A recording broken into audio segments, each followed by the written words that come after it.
Hi guys, I hope you're all well.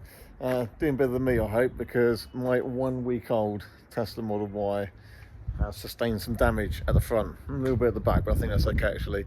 Let me show you here. Unfortunately, it's a Saturday afternoon. I'm inside my house and I hear a revving engine and a big crunch, and that was the result of my neighbour reversing full pelt into the front of my 1 week old Tesla Model Y. And here's the footage. Luckily with Sentry mode we have the footage, and here it is, and you can see there that he gets in the car and the door isn't even shut and he just reverses full pelt into the car. One of the great things about Tesla and its cameras and Sentry mode is that they do record this footage for you. So especially the damage at the front of a car, or imagine if we weren't at home and somebody denied that was the damage to the car, or if somebody did this in the car park and then drove off. There's been quite a few cases now, and luckily the built-in camera system, so the cameras at the top of the windscreen here and down the side of the car here capture that footage automatically when there's an incident and when Sentry mode is on. So anyway, this was the damage. Have a look here. So these are the photographs that we took just after it happened when we came out, and needless to say I was livid, fuming. This car, it may be a bit dirty. We've had a few days away in Devon, but it's only covered 339 miles. So it is a new car. It's 1 week old today. It's 1 week. This is Saturday. It was last Saturday I collected this car. And it's been a good car. It's been good. Yes, here you go. Here's all the pictures that we had from the damage, and his car embedded into the front of ours. That was enough force to push the car back into the car behind. That car behind is my neighbour's Saab, built like a tank. That was fine. I think just the number plate was cracked. But the back of the Tesla Model Y here has a line kind of in the dirt, but I think behind the dirt, I think that's okay. I'll take a closer look at that another day. But yeah, obviously I was fuming with all the damage at the front there, and I thought it'd be quite bad. I actually thought this was going to be slammed right in. It looked like it was onto the bonnet, and pictures kind of with a slam bar behind and a wing being pushed in, a slam bar behind being bent.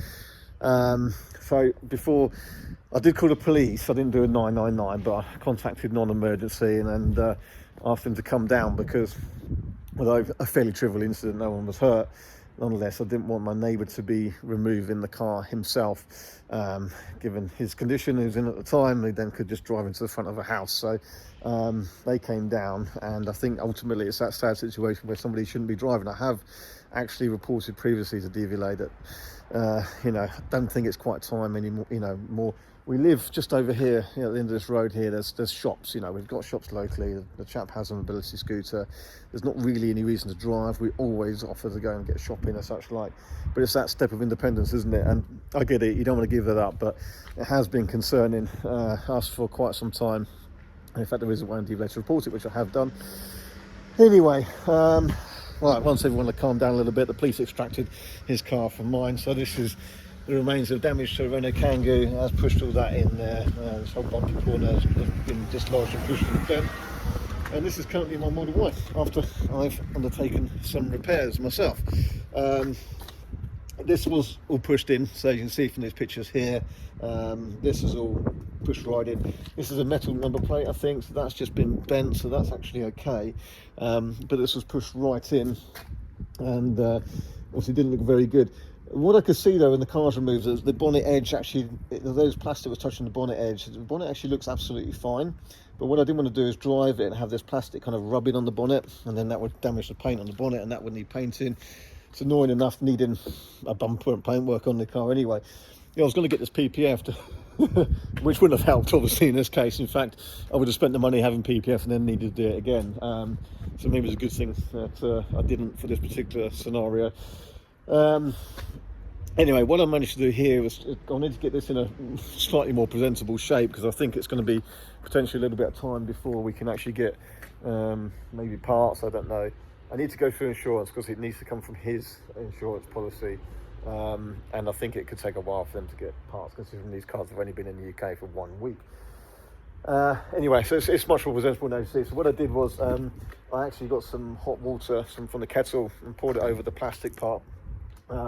I remove the towing eye, which you do just by pushing up at the top corner up here. Push that in really hard, and you get your finger in and pull it out. And that's actually got 2 wires for the 12 volt on there.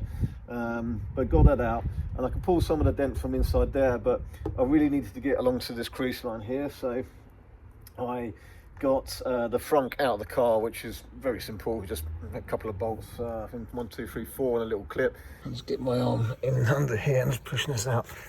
I managed to pop most of it out. Let's get that top bit out a little bit more. A little bit more. Let's get some hot water on the plastic, make it soft, so I can move it, hold it in place whilst it cools, and then hold its shape. The front comes out, and then I could get my hand around and straighten this out. And whilst I was in there, I could see that actually all the slam bar and everything behind the bumper is absolutely fine. That's actually not too bad, is it, considering how that first impact was. Frunk is here behind me now, and so I've just taken that out. That's the inside cover there. It's very easy to get out. But what I wanted to do here was just check everything behind here was okay. With this thing called a slam bar here. We'll see anything here. Excuse me, I don't have any camera gear here, or microphones, or stabilizer, so excuse the phone footage. But yeah, just kind of wanted to get it whilst it was still painful, and I've kind of calmed down a bit now. Everything seems okay. I mean, I think what it might have done slightly is just push this wing hasn't got any creasing, but possibly that's just come in a little bit, because this did have perfect panel fit and finish. It was nice and even before. The headlights seem okay, and alignment seems okay there. There's a bit of a kind of, the headlight comes over the bumper here, but I think it did that before anyway. It's a bit, possibly a bit more flush there, so I think I've just got a bit of deformation here. You can see that Sentry mode flashing now, because I'm near the car, it's warning me that it's watching. Obviously this is all broken here, but I don't like this frame anyway. I actually normally take this outer frame off and put the number plate straight onto the backing panel, but this needs changing, because although I've managed to kind of mould it into a reasonable shape, it is still creased, and you could actually kind of repair this. You could do some more heating up with this, straighten this out. You probably just need a little bit of filler really, then paint. So if it was something I did myself and drove into a wall or something like that, I'd probably quite happily fix that. That is fixable, is repairable, but I've got to go through the insurance really to come from his policy. He doesn't want to do anything privately. The police suggested I better go through it, and you never know, once the bumper comes off, if there was anything else behind there. Obviously it just got to start getting expensive, and he hasn't got the money to do that. So yeah, one battle wounded Model Y. I guess it could be worse, somebody could be injured. There's a radiator right underneath at the back down there, but there's nowhere near anything like that. None of this really had moved. The parking sensor here had been pushed in a little bit, but I just literally got my hand around the back of it, put that back in place. So it's not tidy, but that's going to have to do for a little while. You can see the car's had a weekend in Devon, carried back some Devon dirt. It's got 339 miles on the clock as we speak now, but what I'll do is I'll get this into go through the insurance process, probably go to a Tesla approved body shop.